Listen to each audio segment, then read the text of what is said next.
Hey there, thanks for joining me.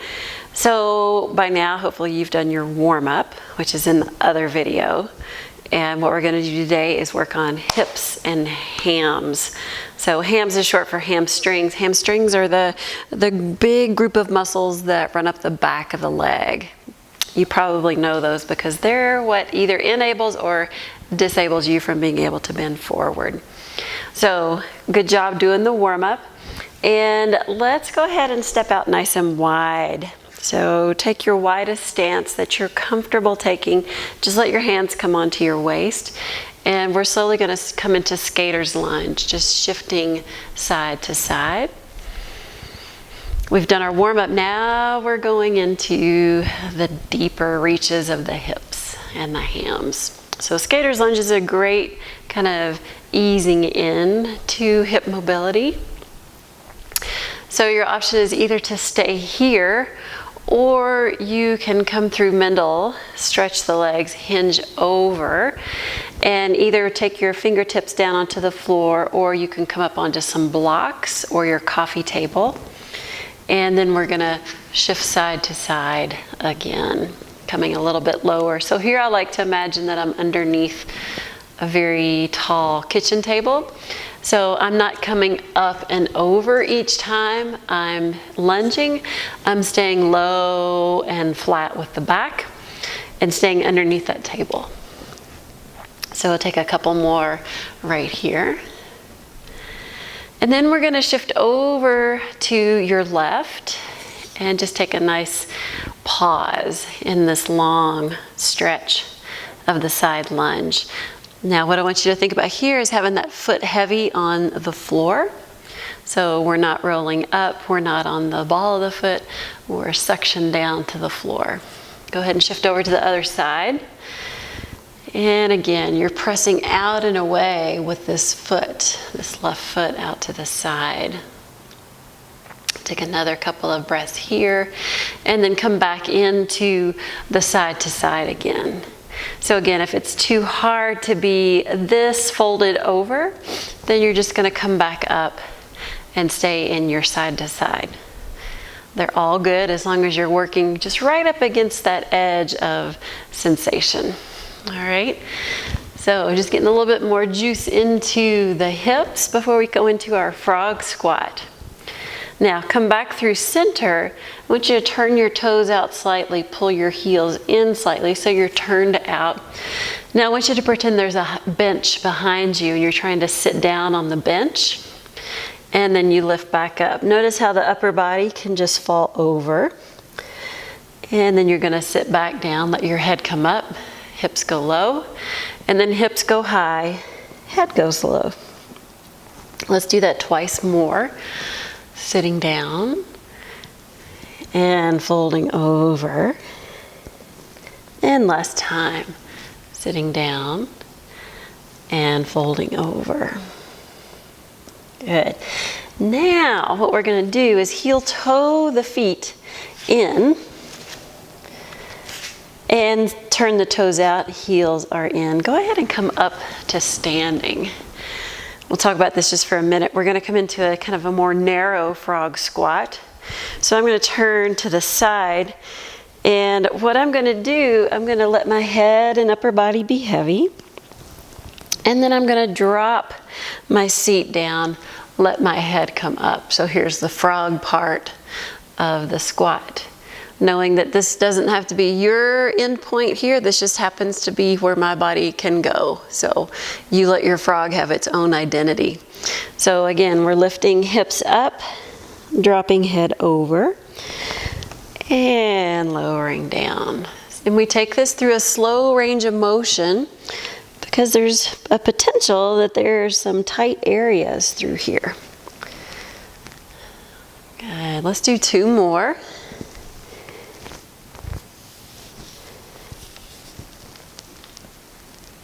And last one.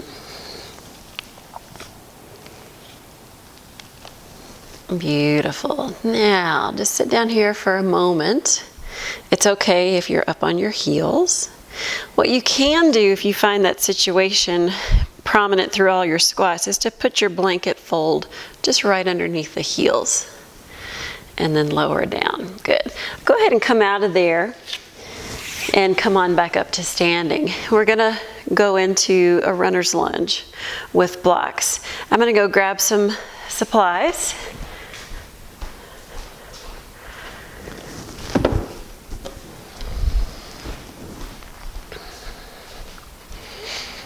And here we are, blanket to blocks. You can also use a coffee table, a chair, whatever tends to work for you. So I want you to step your right foot forward, left leg is back, and bring your blocks or your other supports on either side of that right foot.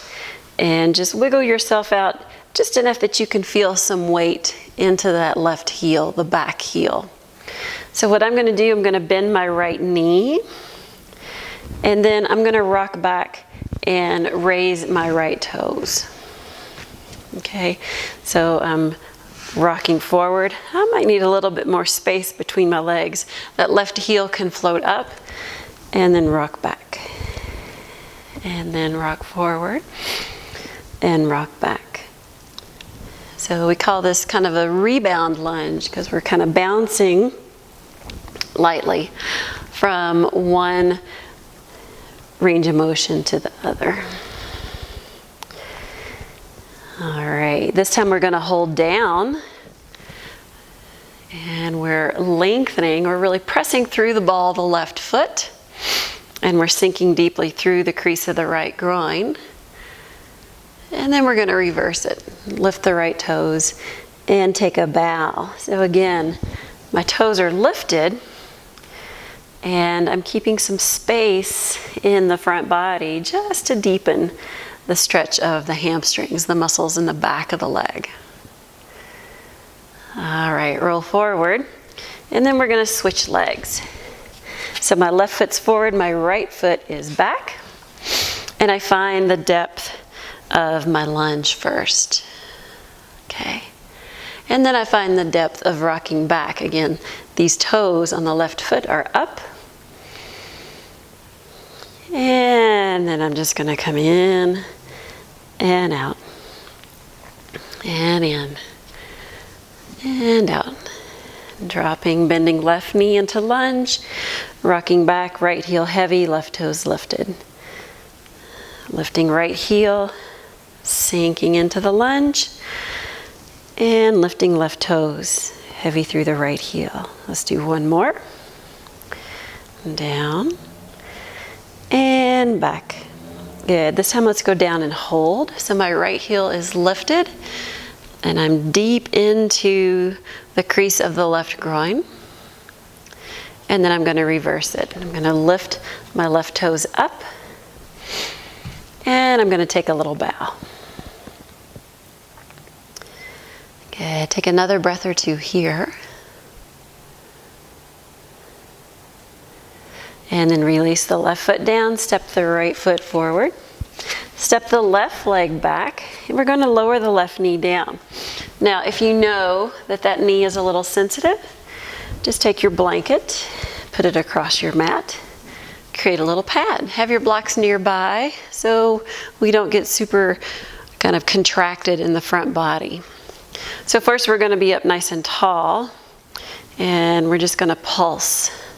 So what we're doing here, lengthening left quadricep. Quadriceps are the muscle groups on the front of the thigh. And we're going to take this a little bit deeper. So the first kind of pause, hangout, is going to be to press down and forward. Notice that my knee's not over beyond my ankle. They're stacked right on top of one another. Good. And then I get this lengthening through the quadricep up through the hip flexor. Might even feel it up into the abdominal area. All right, now what I want to do is kind of nestle myself inside the right foot with my hands. I want to lengthen my left leg long behind me a little bit more. And then I'm going to start to take pulses with my elbows. I'm keeping my right knee kind of hugged in towards my right shoulder. And then I'm going to see how it feels to kind of paw my way down onto the floor. Now, this may or may not be available to you. If it's not, you just bring the floor up So you might bring your stack of books or couch cushion a little closer, making it however high or low you need. Keep hugging that right knee into your right shoulder, and I want you to take 5 more breaths just right here. Allow yourself just to soften into the edges of those sensations that are showing up. And just allow the breath to soften them.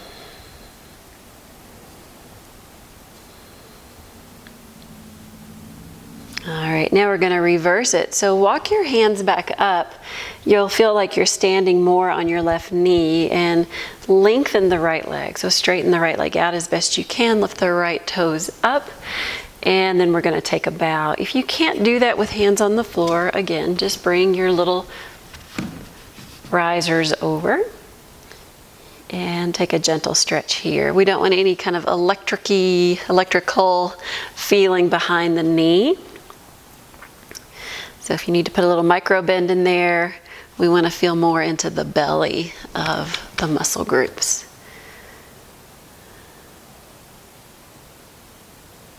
All right, rock that forward. And then just see if you can step your feet together. You're just going to switch. So now that right leg goes back, right knee goes down. And come up nice and tall first. And let's pulse. Get to know this side of the body.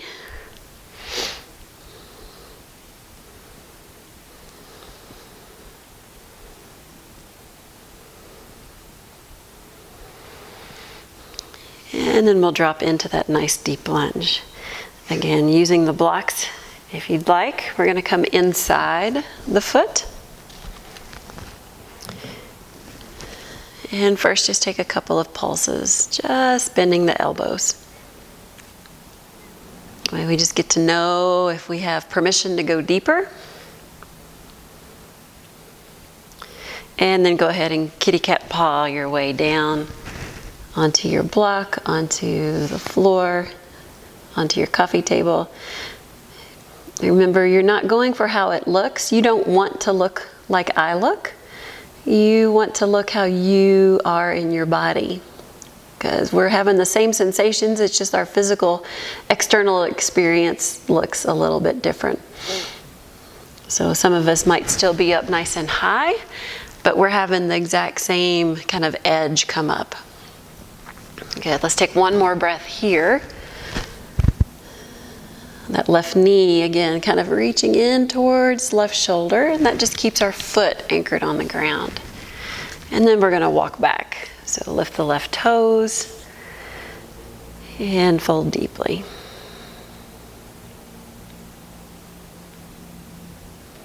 Good. Again, if you need the risers, bring them around. Let your hands be on the blocks. I just use the word blocks. You use whatever you have available. If it's a cushion, if it's a can of baked beans, if it's a box of Legos, whatever works. Good, and then come back up. All right, go ahead and take your blocks off the mat and come on to your knees. So you can come off of your blanket. And let's have that blanket just off to the side of the mat. We're going to come into a simple hip opener. I'm going to show you this on the floor and then know that we have options. So I'm going to take my right foot and put it on the outer edge of the mat, and my right knee is going across to the opposite edge of the mat. Okay, so my shin bones are parallel with the front edge of the mat. And then my left knee just comes out from the hip. Now, if you're on a hard surface, you can take your blanket, pad your knee, and then we're going to turn ourselves back to the front of the mat. Using our fingertips like tree frogs, we're just going to take a few pulses out and over just to get to know the story of the hip. Bring a gentle flex into your right ankle, so you're kind of reaching your toenails towards your shin bone. Beautiful. Let's take this next one and then let's stay down. So this might be all the further that you're able to go. And again, as long as you're kind of just gently pushing up against that edge of sensation, then you're in the right spot. For some of us, we may have a little bit more mobility in the hip, so we could bring the hands around front and just slowly start to ease ourselves a little bit lower. So essentially we're just taking the weight of the upper body and creating a compression into the soft tissue of the hip. All that aside, you're just changing the way it feels.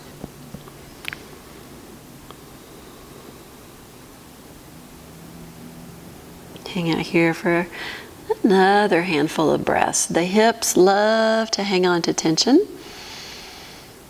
So we want to give some time for those layers of unwinding to happen. Some of you might wish we wouldn't hang out so long. Maybe they're a little too exquisite. So wherever you are, let's take 2 more full and deep cleansing breaths.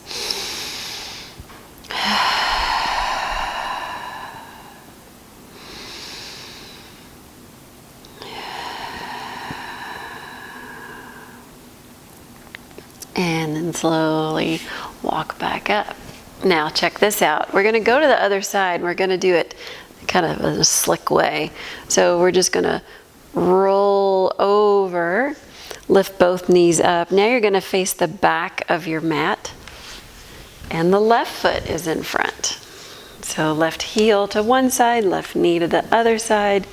Scoot your left hip more to the side edge of the mat, and then take this right knee and let it come out. All right, fingertips up like a tree frog, and take a couple of pulses. Up and down.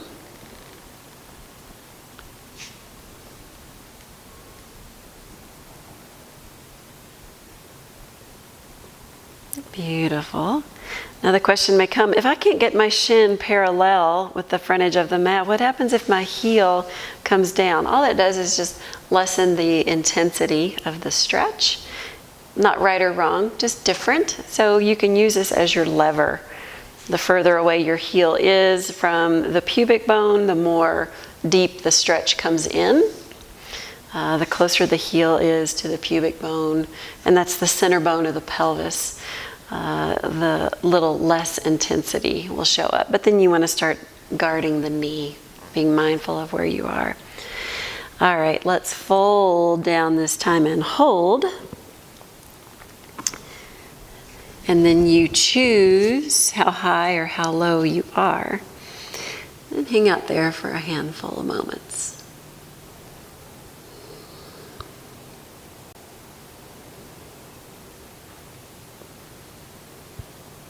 Good. A lot of times those first 4 or 5 breaths, like there is just a lot of sensation going on.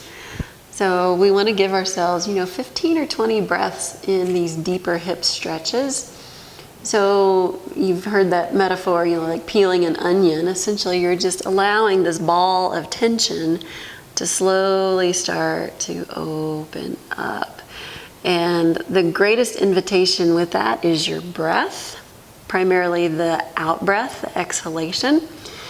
So let's focus on these last 3 or 4 breaths by deepening the out breath. So breathing in and breathing out. Breathing in and out. And breathing in and out. Take that last breath on your own. And then again, slowly walk back up. Fantastic. Let's go ahead and just sit crisscross. And just finding your place of comfort, and let's take some gentle spinal twists. So taking that right hand over to the left knee, and think about growing tall through your spine. Just take a nice twist here. Take a deep enough breath you can feel the energy within the ribs. And and then go back to the other side. Left hand over right knee. Take a nice deep twist. We're not so concerned about looking back over our shoulder. We're thinking more about opening through the mid-back. We use that hand to press into the knee to deepen the twist. Take one more breath here. And then come back to center. Let's go ahead and just slide forward. Take a nice little bow here.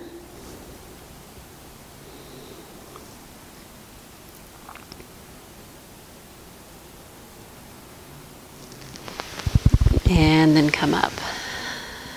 All right, so that's hips and hams for today. Kind of a shorter version of our other classes that we have, but this one's a good portable one you can stick in your pocket and remember it when you're out and about. So thanks for being here, and I will see you next time. Bye.